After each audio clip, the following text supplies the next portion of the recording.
Καλημέρα σας, ονομάζομαι Παναγιώτης Κούζουνας, είμαι γεωπόνος και εργάζομαι στην εταιρεία Γεωλίχ ΕΠΕ. Και σας καλωσορίζω στην Θεσσαλία, σε μια περιοχή του νομού Τρικάλων, μαζί με τον κύριο Βασίλη Παπακώστα, ο οποίος είναι καλλιεργητής κερασιών.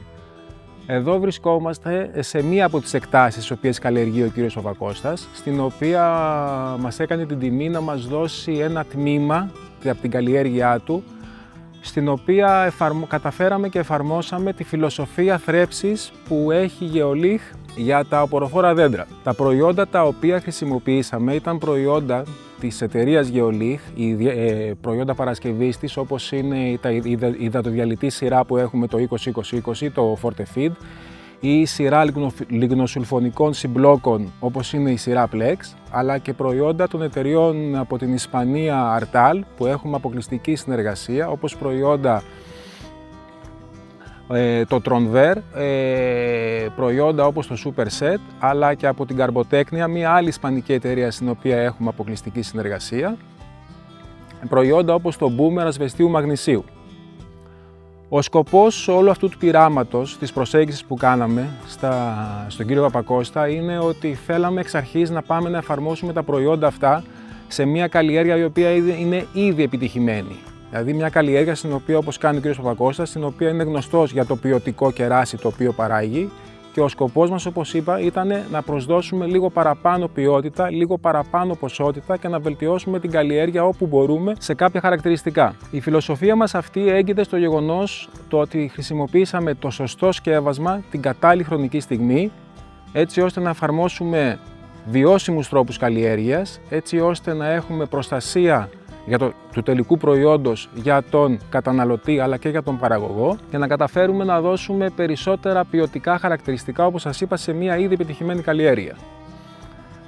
Θεωρώ, τώρα θα μας παρουσιάσει και ο κύριος Βασίλης Παπακώστας τα αποτελέσματα και τι έγινε, αφού θα το συζητήσουμε λίγο για την καλλιέργειά του, και θεωρώ ότι σε έναν βαθμό το έχουμε καταφέρει. Αλλά περισσότερα θα τα δούμε και στην πορεία, και περισσότερα όλα τελικός κριτής, γιατί τώρα, όπως βλέπετε, είμαστε σε ένα στάδιο 2-3 μέρες από την αρχή της συγκομιδής.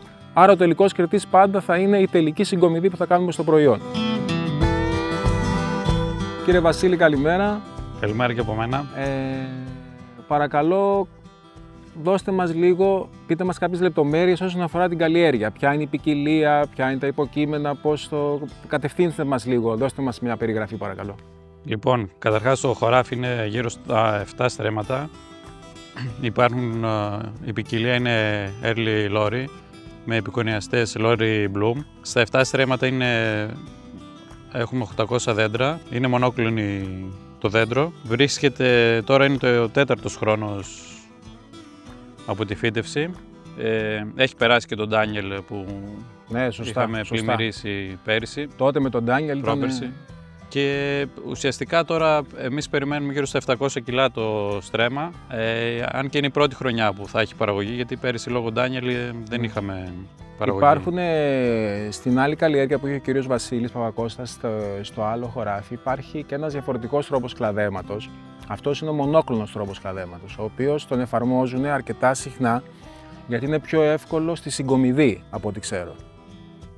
Ναι, στη συγκομιδή και στο κλάδεμα είναι πιο εύκολος. Και μπαίνουν και περισσότερα, είναι πιο αποδοτικός. Περισσότερα δέντρα στο ένα στρέμμα. Ωραία. Και κάνει και πιο ποιοτικό κεράσι. Σωστά. Όσον αφορά τώρα που λέμε για την ποιοτικό κεράσι, μια που έτσι το προσεγγίσαμε, τα συνήθη προβλήματα που αντιμετωπίζει ένας παραγωγός κερασιάς, ποια είναι? Γιατί εσείς τι αντιμετωπίζετε συνήθως, πλην του Ντάνιελ που είναι μια ιδιαίτερη περίπτωση, αλλά τα συνήθη προβλήματα ποια είναι και σας έκανε να στραφείτε, παράδειγμα, στο να βρούμε μέσω της Γεωλίχ κάποια διαφορετικά πράγματα για να το ενισχύσουμε σαν φυτό? Τα προβλήματα που έχουμε κυρίως είναι ο παγετός, γιατί είμαστε μια παιδινή περιοχή, δεν είμαστε ορεινά, και η ποικιλία είναι υπερπρώιμη. Οπότε ανθίζει νωρίς και έχουμε θέμα με το παγετό. Άλλο πρόβλημα που έχουμε είναι λόγω της ποικιλίας, είναι ευάλωτη στα σχισίματα η ποικιλία αυτή, και τον τελευταίο καιρό λόγω βροχοπτώσεων τα τελευταία 2 χρόνια ουσιαστικά δεν παίρνουμε παραγωγή λόγω βροχής, λόγω σχισίματος, και Τώρα και λόγω καύσωνα καλοκαιριού έχουμε θέμα και με τα διπλά κεράσια. Αυτό είναι μεγάλο πρόβλημα. Που φέτος βλέπω να είναι μεγάλο το ποσοστό. Όσον αφορά τώρα εδώ στο χωράφι, από ό,τι βλέπουμε όταν το είχαμε ξεκινήσει, έχει 15 σειρές. Είναι σωστά, ναι, είναι 15 σειρές. 15 σειρές. Τις 5 σειρές έχουμε κάνει παράδειγμα με τα προϊόντα που εμπορευθήκατε από εμάς, από τη Γεωλίχ παράδειγμα, και οι άλλες 10 είναι η διαφορά που έχετε δει. Γιατί εγώ παράδειγμα παρατηρώ ότι υπάρχει βλέπω καλύτερα δεσίματα και βλέπω και μια προημότητα. Δηλαδή, μια που θα έρθουν, που είμαστε και 2-3 μέρες πριν τη συγκομιδή. Ναι.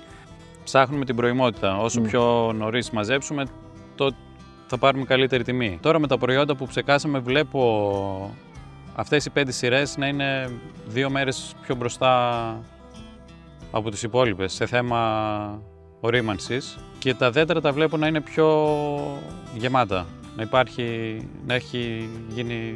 Ναι, έτσι φαίνεται. Όντως φαίνεται αυτό το πράγμα. Φαίνεται.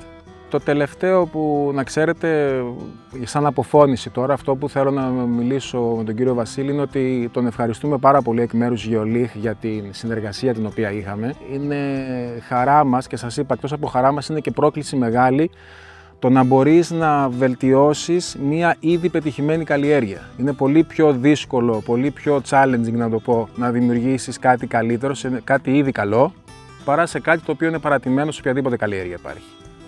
Και τέλος θα ήθελα να σας πω ότι το πρόβλημα το οποίο είπε ο κύριος Βασίλης όσον αφορά τα διπλά, το οποίο αντιμετωπίζει, η υποστήριξη που θα έχει από εμάς σαν εταιρεία μέσω κάποιων πειραματικών σκευασμάτων το οποίο εφαρμόζουμε θα είναι και κατά τη διάρκεια μετά τη συγκομιδή, όπου εκεί που γίνεται στη συνέχεια στους επόμενους μήνες που γίνεται διαφοροποίηση των οφθαλμών, εκεί είναι που θα είμαστε αρρωγός στην προσπάθεια του κύριου Παπακώστα, έτσι ώστε να μπορέσουμε να εξαλείψουμε το φαινόμενο αυτό για την επόμενη καλλιεργητική περίοδο.